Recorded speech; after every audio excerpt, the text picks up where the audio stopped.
Hello दोस्तों, स्वागत है आपका एक और नए वन शॉट के साथ में। ये एकमात्र वीडियो अगर आपने पूरी देख ली तो इस बात की गारंटी है भैया, अगर आपका सेकंड सेमेस्टर का केमिस्ट्री का ऑब्जेक्टिव पेपर है तो आपको कोई फेल करने वाला पैदा नहीं हुआ, ना कोई माई का लाल और ना कोई माई की लाली भैया। ठीक है, अगर किसी का पेपर हो गया हो तो भैया ये पीडीएफ अभी हम डालेंगे टेलीग्राम पे, देख के बताना कि कितने question as it is repeat हुए थे। तो बहुत इंपॉर्टेंट ये पीडीएफ है भाई, और बहुत सारे क्वेश्चंस लेके आए हैं हमने, काफी वन शॉट बना रखे हैं, उनका लिंक डिस्क्रिप्शन में डाल देंगे, उन्हें देख लेना आप। लेकिन ये वाली वीडियो ब्रह्मास्त्र है मेरे भाई। कहते नहीं, अभी तो खेल खिलाया है, अब खा जाने की बारी है, अब छोड़ रहा हूं ब्रह्मास्त्र, निश्चय ही मौत तुम्हारी है।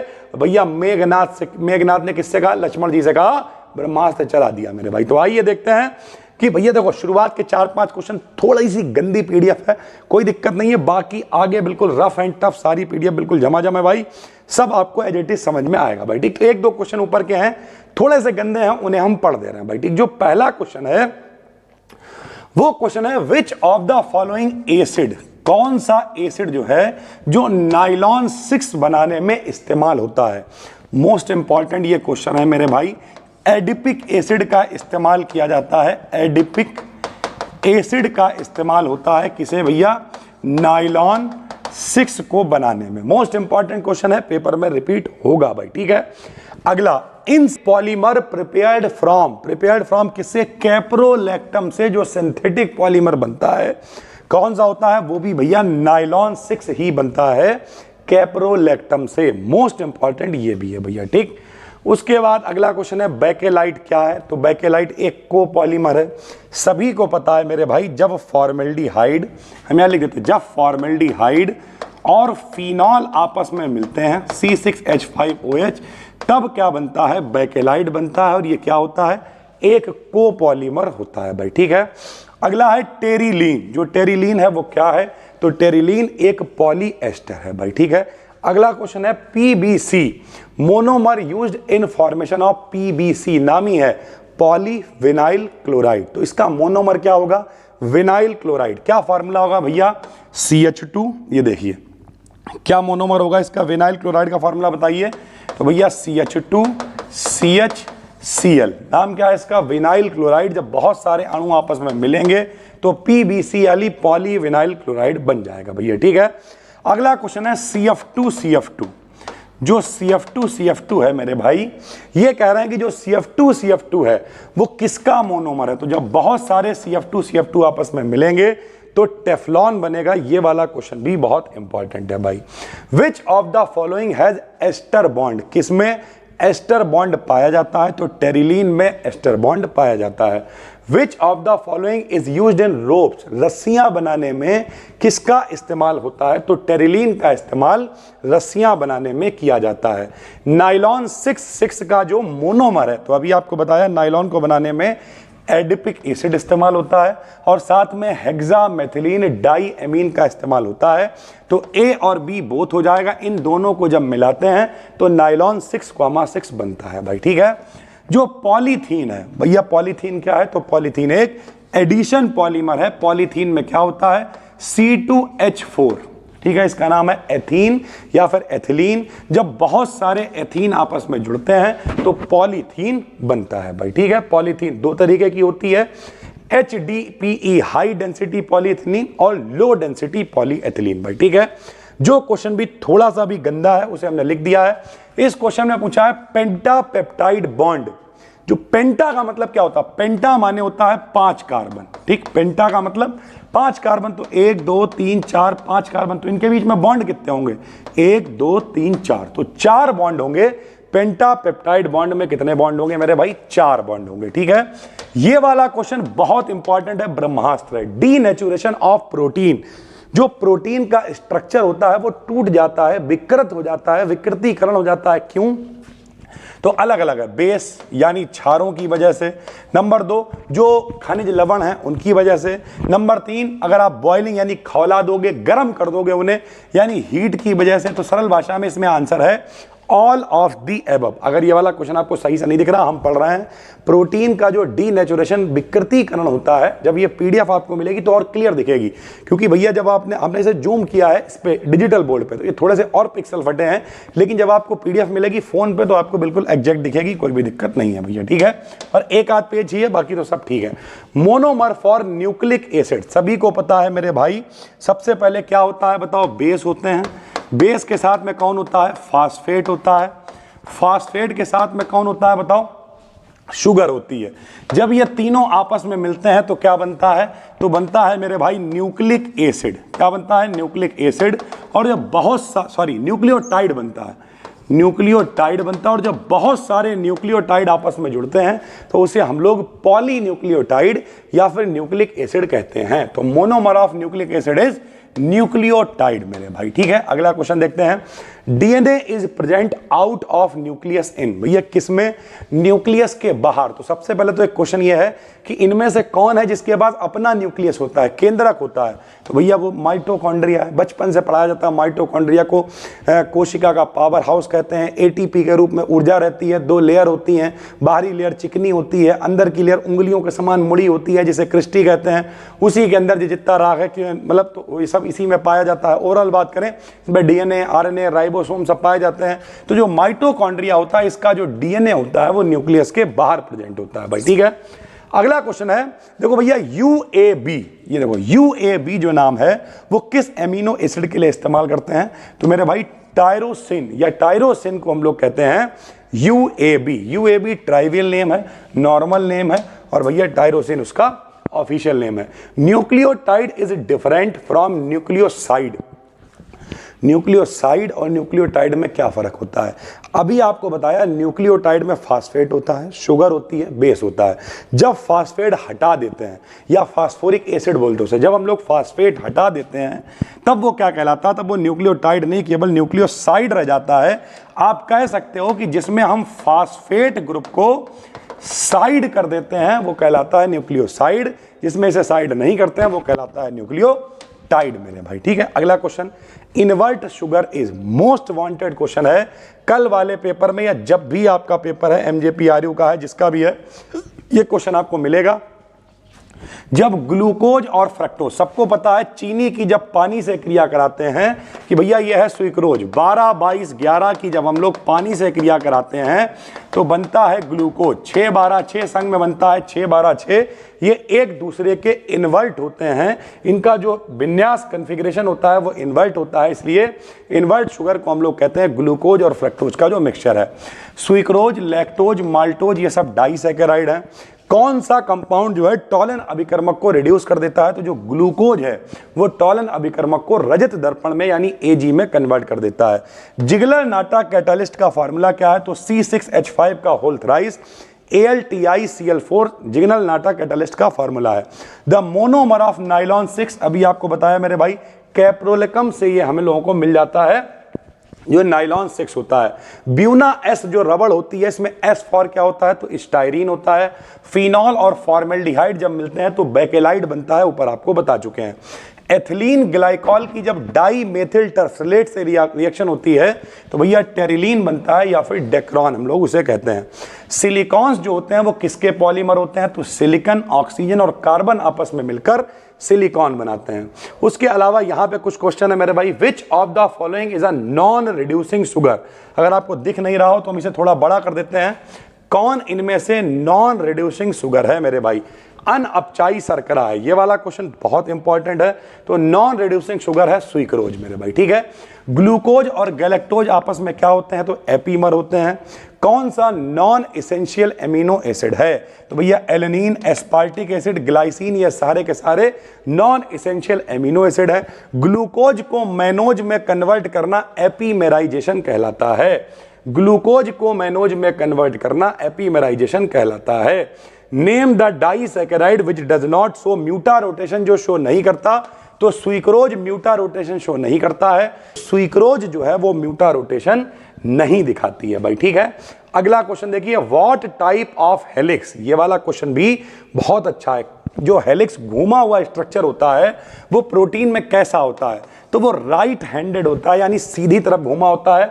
और एन टर्मिनल, एमिनो एसिड में जो एन टर्मिनल होते हैं किसी पेप्टाइड के लिए, उसे फेनिल आइसोथायोसाइनेट से हम लोग आइडेंटिफाई कर सकते हैं, पहचान सकते हैं। ये क्वेश्चन भी खूब आता है भाई, ठीक है। Hydrolysis of sucrose is called, सबको पता है भैया, अभी आपको बताया, जब सुक्रोज की हाइड्रोलिसिस कराते हैं तो ग्लूकोज फ्रक्टोज बनता है, एक दूसरे के इन्वर्ट होते हैं, इन्वर्ट शुगर होते हैं, इसलिए इसे इन्वर्जन ऑफ शुगर हम लोग कहते हैं भाई, ठीक है। Which of the functional group is not present in carbohydrate, तो कार्बोहाइड्रेट में COOH नहीं होता है, क्योंकि जिसमें मेरे भाई CO होता है उसे कीटोज कहते हैं, CHO होता है उसे एल्डोज कहते हैं, OH तो होता ही है संयोजकता को पूरी करने के लिए, तो COOH कार्बोहाइड्रेट में नहीं पाया जाता है। एक मेटल आयन है जो कोफैक्टर है, किस तरीके से बिहेव करता है, तो एज लुईस एसिड ये बिहेव करता है। लाइसीन जो है वो किस प्रकार का एमिनो एसिड है, तो लाइसीन एक बेसिक एमिनो एसिड का काम करता है भाई, ठीक है। Aldose is converted into its next higher, अब ध्यान से समझिए कि भैया मान लिया 5 कार्बन वाला है, अगर हमें उसे 6 कार्बन वाले में बदलना है तो किस मेथड का प्रयोग करेंगे, तो किलनी फिशर रिएक्शन होती है, किलनी फिशर सिंथेसिस होती है, जिसका हम लोग इस्तेमाल करते हैं नेक्स्ट हायर होमोलॉग में परिवर्तित करने के लिए। ये वही क्वेश्चन है भैया, प्रोटीन डीनेचुरेशन किसकी प्रेजेंस में होता है, तो प्रोटीन की डीनेचुरेशन के लिए, रिएक्शन को तोड़ने के लिए आप गर्म कर सकते हो, ऑर्गेनिक सॉल्वेंट्स का इस्तेमाल कर सकते हो, यूरिया का इस्तेमाल कर सकते हो, सभी से प्रोटीन का विकृतीकरण हो जाता है। ये वही क्वेश्चन है, एन टर्मिनल एमिनो एसिड में फेनिल आइसोथायोसाइनेट से पहचान सकते हैं कौन सा एंजाइम है, तो ट्रिप्सिन एक एंजाइम है भैया, ठीक है। हाइड्रोलिसिस ऑफ सुक्रोज, ये वही क्वेश्चन है, देखो बार बार का मतलब ये नहीं है कि एक ही जगह से उठाया, हर पेपर में बार बार आया हुआ है, इन्वर्जन ऑफ शुगर कहलाता है। कोफैक्टर एक लुईस एसिड की तरह काम करता है, प्रोटीन का डीनेचुरेशन होता है सभी की वजह से। टॉलन अभिकर्मक फ्रक्टोज को मेरे भाई किस वजह से जो रिड्यूस कर देता है, किस वजह से करता है, तो इस प्रोसेस को हम लोग इनोलाइजेशन कहते हैं या एनोलीकरण कहते हैं। तो इनोलाइजेशन की वजह से टॉलन अभिकर्मक फ्रक्टोज को रिड्यूस कर देता है भैया, ठीक है। अगला क्वेश्चन क्या है, अगला क्वेश्चन है which of the functional group, आपको पता ही है मेरे भाई कौन सा फंक्शनल ग्रुप नहीं पाया जाता है, COOH नहीं पाया जाता। ये क्वेश्चन है, name the method in which aldose is converted into arabinose, aldose को अरेबिनोज में बदलते हैं, तो भैया इसे रफ्स मेथड कहते हैं, रफ्स डिग्रेडेशन मेथड हम लोग कहते हैं मेरे भाई, ठीक है। ग्लूकोज क्या है, तो ग्लूकोज एक एल्डोहेक्सोज है, इसमें 6 कार्बन होते हैं, एल्डिहाइड ग्रुप होता है, इसलिए ये एल्डोहेक्सोज कहलाता है। Sucrose is a disaccharide, 1 molecule of sucrose on hydrolysis, वही है जब सुक्रोज की हाइड्रोलिसिस कराएंगे तो ग्लूकोज और फ्रक्टोज हम लोग को मिलेगा। ग्लूकोज एक एल्डोहेक्सोज है, ग्लूकोज को मैनोज में बदलना, सुनो ग्लूकोज को अरेबिनोज में नहीं, यहां पे हम लोग काहे में बदल रहे थे, ग्लूकोज को अरेबिनोज में बदल रहे थे, किसकी मदद से, रफ्स मेथड की मदद से। यहां पे ग्लूकोज को मैनोज में बदलना क्या कहलाता है, एपीमेराइजेशन कहलाता है। बहुत इंपॉर्टेंट क्वेश्चन है। नॉन रिड्यूसिंग शुगर कौन सी है, सुक्रोज है, ऊपर आ चुका है, और ये रफ मेथड होता है एल्डोज को अरेबिनोज में बदलने के लिए भाई, ठीक। How many optically active isomer, 16 होते हैं, ये भी आपको ऊपर दिखा चुके हैं, ये पेज पूरा रिपीट है इसलिए हमने से काट दिया है।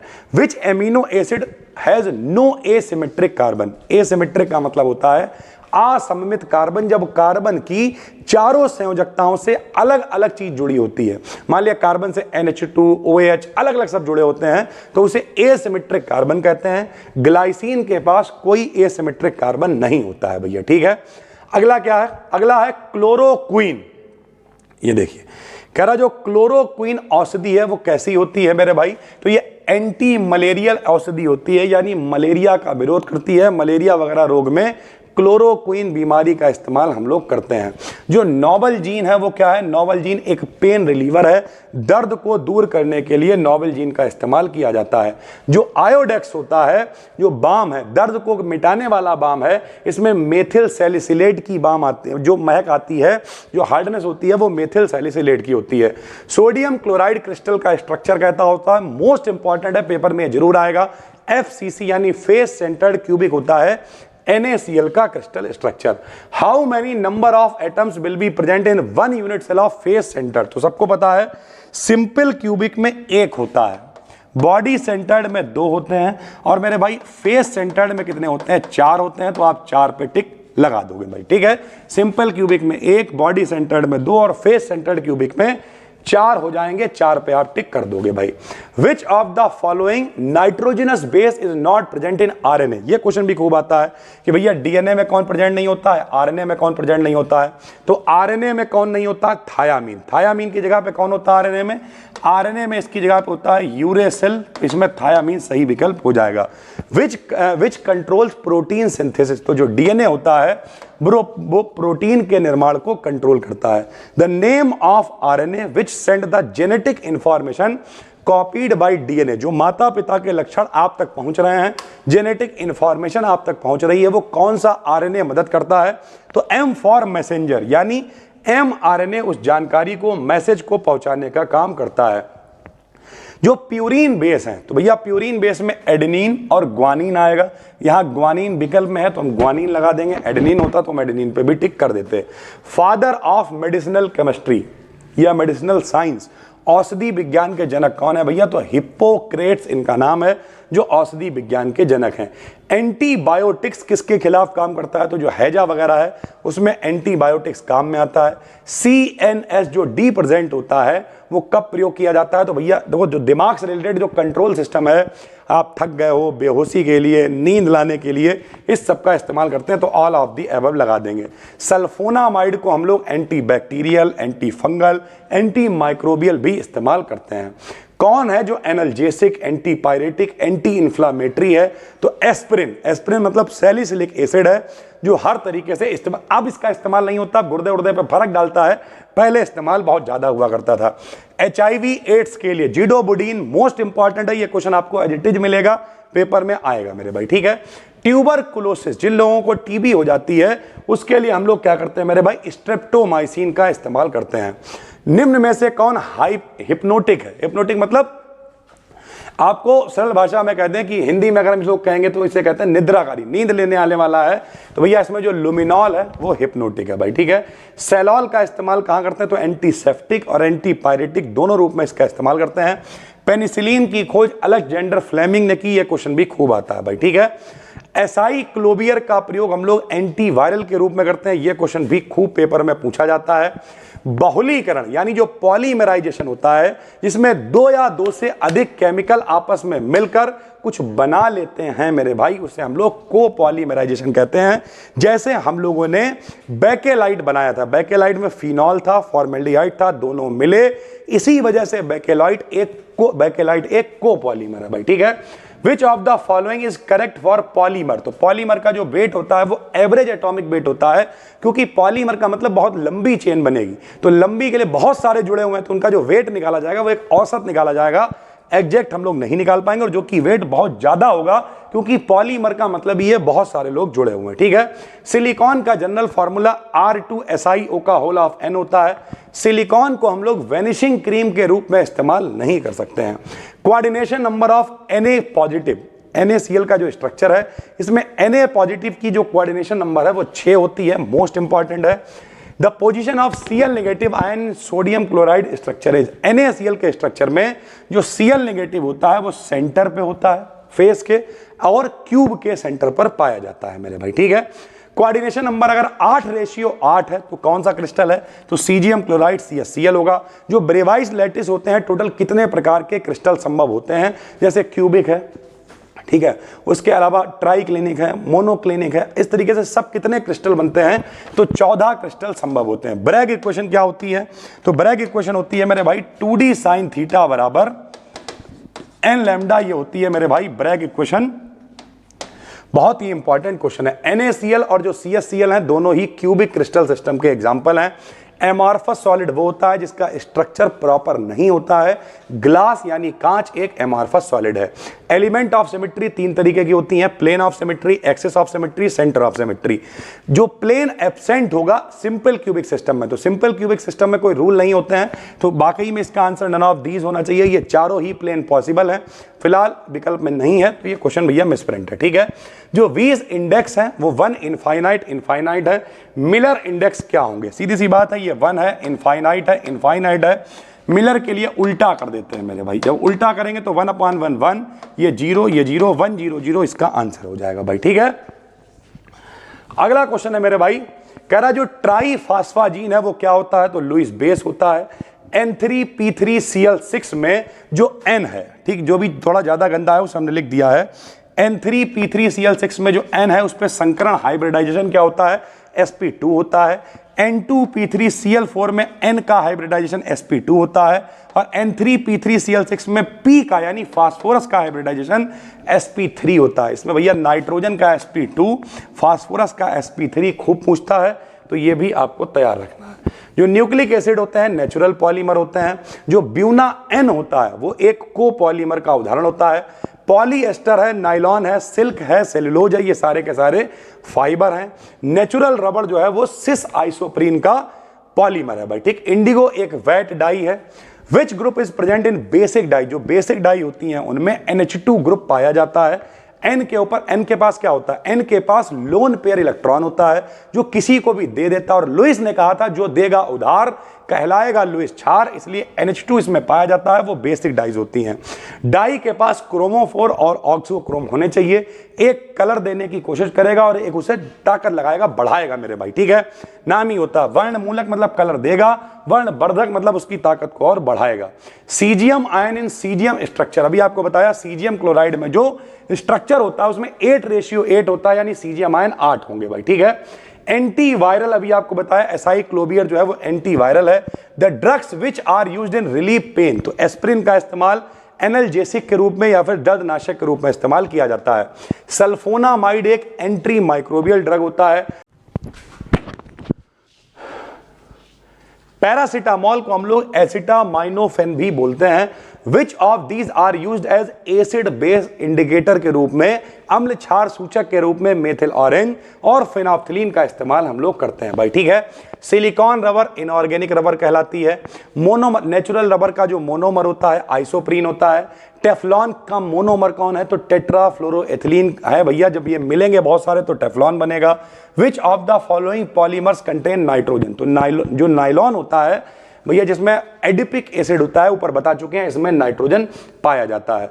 Which of the following is used to seal joints in jet aircraft, जो जेट एयरक्राफ्ट होते हैं, हवाई जहाज होते हैं, उसमें ज्वाइंट को जोड़ने के लिए किसका इस्तेमाल करते हैं, तो सिलिकॉन का हम लोग इस्तेमाल करते हैं मेरे भाई, ठीक है। Which of the following is naturally occurring polymer, प्रकृति में पाया जाने वाला पॉलीमर कौन है, स्टार्च है। मम्मी चिप्स बनाती होंगी होली पे, जो आलू से निकलता है वो स्टार्च होता है, सफेद सफेद। नाइलॉन 6,6 एडिपिक एसिड और हेक्सामेथिलीन डायमीन से बनता है, ऊपर बता चुके हैं। क्यूबिक सिस्टम में नंबर ऑफ सिमेट्री कितनी होती हैं, 3 होती हैं, ये भी आपको ऊपर बता चुके हैं। Which of the following pairs from the same osazone, तो ग्लूकोज भी ग्लूकोसाजोन बनाता है, फ्रक्टोज भी फ्रक्टोसाजोन बनाता है। स्विक्रोज एक डाइसैकेराइड है। कैन रिड्यूस, टॉलन अभिकर्मक को कौन रिड्यूस कर देता है, तो ग्लूकोज, अभी आपको ऊपर बता चुके हैं। जब कभी फेलिंग विलयन की क्रिया कराते हैं CO2O का लाल अवक्षेप प्राप्त होता है। ग्लूकोज और मैनोनोज जो आपस में है वो एपीमर होते हैं भाई, ठीक। रफ मेथड क्या करता है, तो shorten the carbon chain of aldose.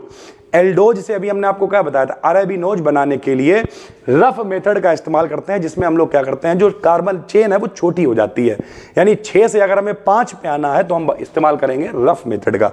बढ़ाना है तो क्लिनी फिशर का मेथड करेंगे, अभी ऊपर आपको बताया था। Amino acid is the unit of protein. Protein किससे मिलकर बना होता है, कई एमिनो एसिड आपस में मिलते हैं तो उन्हें हम लोग क्या कहते हैं, पेप्टाइड। बहुत सारे होते हैं तो पॉलीपेप्टाइड, और पॉलीपेप्टाइड को ही हम लोग प्रोटीन कहते हैं। Which of the following compound can form zwitter ion, कौन है जो ज्विटर आयन बना सकता है, तो ग्लाइसिन ज्विटर आयन बना सकता है। एंजाइम बेसिकली प्रोटीन ही होते हैं। पेप्टाइड बॉन्ड कैसे बनता है, तो भैया COOH का CO होता है, NH2 का NH होता है, और CONH के बीच में पेप्टाइड बॉन्ड बनता है। जब भैया COOH और NH2 मिलते हैं तो COOH अम्लीय होता है यानी एसिडिक, NH2 क्षारीय होता है। तो जब दोनों मिलते हैं तो जो पेप्टाइड बॉन्ड होता है, जो ज्विटर आयन होता है, वो न्यूट्रल होता है भाई, ठीक। सेंगर रिएजेंट क्या होता है, तो 2,4 डाई नाइट्रोफ्लोरोबेंजीन को सेंगर रिएजेंट हम लोग कहते हैं भाई, ठीक। शुगर प्रेजेंट इन मिल्क, दूध में कौन सी शर्करा प्रेजेंट होती है, लैक्टोज प्रेजेंट होती है। कौन सा कार्बोहाइड्रेट जो है वो ह्यूमन डाइजेस्टिव सिस्टम, वह कार्बोहाइड्रेट जो मनुष्यों के पाचन में नहीं पाया जाता है मेरे भाई, तो भैया मनुष्य, यह प्रकृति में पाया जाता है सेलुलोज, मनुष्य के पाचन तंत्र में यह नहीं पाया जाता है, सेलुलोज प्रकृति में पाया जाता है। Change in optical rotation value, prepared solution of glucose is known as, अगर ऑप्टिकल रोटेशन की वैल्यू बदल जाए, जो हमने पढ़ाया हुआ है आपको मेरे भाई, उसे कहते हैं म्यूटा रोटेशन की। पता था एक सर्टेन वैल्यू थी, बढ़ी, फिर वहीं आ गई, छोड़ देने पर कम हुई, फिर वहीं आ गई, इसे हम लोग म्यूटा रोटेशन कहते हैं। पॉलीसैकेराइड स्टार्च एक पॉलीसैकेराइड है। ग्लूकोज फ्रक्टोज में फंक्शनल ग्रुप आइसोमेरिज्म पाया जाता है, क्योंकि ग्लूकोज में एल्डिहाइड होता है और फ्रक्टोज में कौन होता है भैया, कीटोन होता है। ठीक है। Which do not give Fehling test, कौन फेलिंग विलियन से क्रिया नहीं करता, सुक्रोज नहीं करता है। ग्लूकोज को एथेनॉल यानी शराब में जाइमेज बदल देता है। माल्टोज की हाइड्रोलिसिस कराते हैं तो 2 अणु ग्लूकोज के मिलेंगे। एमिनो एसिड प्रोटीन की यूनिट है, सीधी सी बात है। नॉन एसेंशियल एमिनो एसिड कौन है, एलेनिन है, अभी आपको ऊपर बता चुके हैं भाई। ठीक है। ऑन हीटिंग एमिनो एसिड, जब कभी हम लोग अल्फा एमिनो एसिड को गर्म करते हैं तो अनसैचुरेटेड एसिड्स मिलते हैं। डीएनए का पूरा नाम डीऑक्सी राइबो न्यूक्लिक एसिड होता है। Which of the following is known as immovable property, किसमें मतलब कौन जाना जाता है अपनी प्रॉपर्टी को नहीं बदलने के कारण, तो भैया वो न्यूक्लिक एसिड होता है। जो डबल स्ट्रैंड स्ट्रक्चर है, जो डीएनए का वाटसन और क्रिक मॉडल है, द्विक स्ट्रक्चर वाला मॉडल है, घूमे हुई कुंडली वाला मॉडल है, वो वाटसन क्रिक ने दिया था। Sugar is present in DNA, तो डीएनए में डीऑक्सी राइबोज शुगर पाई जाती है, जो कि एक पेंटोज शुगर होती है भाई। ठीक है। Carbohydrate in form in the, भैया शरीर के अंदर जो पाया ग्लूकोज बदल जाता है काय में, तो ग्लूकोज बदल जाता है ग्लाइकोजन के रूप में मेरे भाई। ठीक है। How many molecules of phenyl hydrazine, ठीक है मेरे भाई, ग्लूकोज को फ्रक्टोज में बदलने के लिए कितने फेनिल हाइड्राजीन चाहिए होंगे, तो 3 फेनिल हाइड्राजीन चाहिए होते हैं ग्लूकोज को फ्रक्टोज में बदलने के लिए। सेलुलोज एक शर्करा नहीं है मेरे भाई। Which of the following structure of protein is most stable, बहुत इंपॉर्टेंट है। जो टर्शरी यानी 3 डिग्री स्ट्रक्चर होता है वो मोस्ट स्टेबल होता है। Alpha helix structure is the nature of polypeptide, जो होते हैं जैसे प्रोटीन है वो अल्फा हेलिक्स स्ट्रक्चर उसका जो बनता है, आपने पढ़ रखा, alpha helix, beta helix sheet structure होता है, अल्फा हेलिक्स पॉलीपेप्टाइड्स यानी प्रोटीन का स्ट्रक्चर होता है भाई। ठीक है। उसके अलावा जो एलिजरीन है, ठीक है भैया, एलिजरीन जो है वो क्या है, तो एलिजरीन एक डाई है, जो कि कैसी डाई, एंथ्रोक्विनोन डाई है भाई। ठीक है। उसके अलावा अगर हम बात करें तो बेसिक डाई कौन सी है, तो मैलेकाइट ग्रीन एक बेसिक डाई है। कॉन्गो रेड जो है वो एक एजो डाई है। क्रोमोफोर की बात करें तो NO2 एक क्रोमोफोर है, बाकी सारे ऑक्सोक्रोम है। मेथिल ऑरेंज भी एक एजो डाई है। उसके अलावा बात करें तो फिनोफ्थलीन कैसा कलर देती है बेसिक मीडियम में, तो फिनोफ्थलीन PP से याद रखना, P से फिनोफ्थलीन, P से पिंक कलर देती है भाई। Methyl orange give colours in acidic medium में मेथिल ऑरेंज कौन सा कलर देते हैं, तो रेड देते हैं। Which type of picric acid कैसी डाई है, तो एक नाइट्रो डाई है।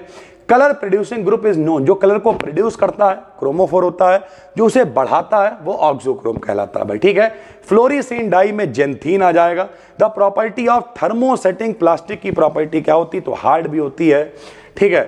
आराम से सॉफ्ट नहीं होती है, जब इसे हीट करते हो सारे ही दे कैन नॉट बी दोबारा से इस्तेमाल नहीं कर सकते हैं, तो ये सारे ही इसके नेचर होते हैं। The method for the determination of weight average molecular weight, जो एवरेज मॉलिक्यूलर वेट है उसके लिए हम लोग लाइट स्कैटरिंग मेथड का प्रयोग करते हैं। लीनियर पॉलीमर नहीं है, सबको पता है, बैकेलाइट है, पूरा एक स्ट्रक्चर बनता है, कोपॉलीमर होता है भाई। ठीक है। एग्जाम्पल ऑफ कोपॉलीमर तो ब्यूनास, नाइलॉन, टेरिलीन, बैकेलाइट, ये सारे के सारे कोपॉलीमर हैं भाई। ठीक है। ये लगभग मेरे भाई 150 के करीब क्वेश्चंस हैं। ये वीडियो पूरी देखो, और नीचे हम 2 वन शॉट दे रहे हैं। एक हमने 100+ मोस्ट इंपॉर्टेंट क्वेश्चन बनाए हैं, वो देखना है, और एक अगर टाइम मिले तो हमने पूरा वन शॉट बनाया है, वो देखना है। कितने लोगों ने देख लिया है कमेंट करके बताना, हम भरोसा दिला रहे हैं। ये और जो दूसरी वीडियो है मुश्किल से 15-20 मिनट की, जिसमें हमने 100+ क्वेश्चन कवर किए हैं, अगर आप वो देख लेते हो पेपर आपका लगभग पूरा हो जाएगा। और अगर वन शॉट भी देख लिया आपने तो आप 75 में 75 का पेपर करके आओगे।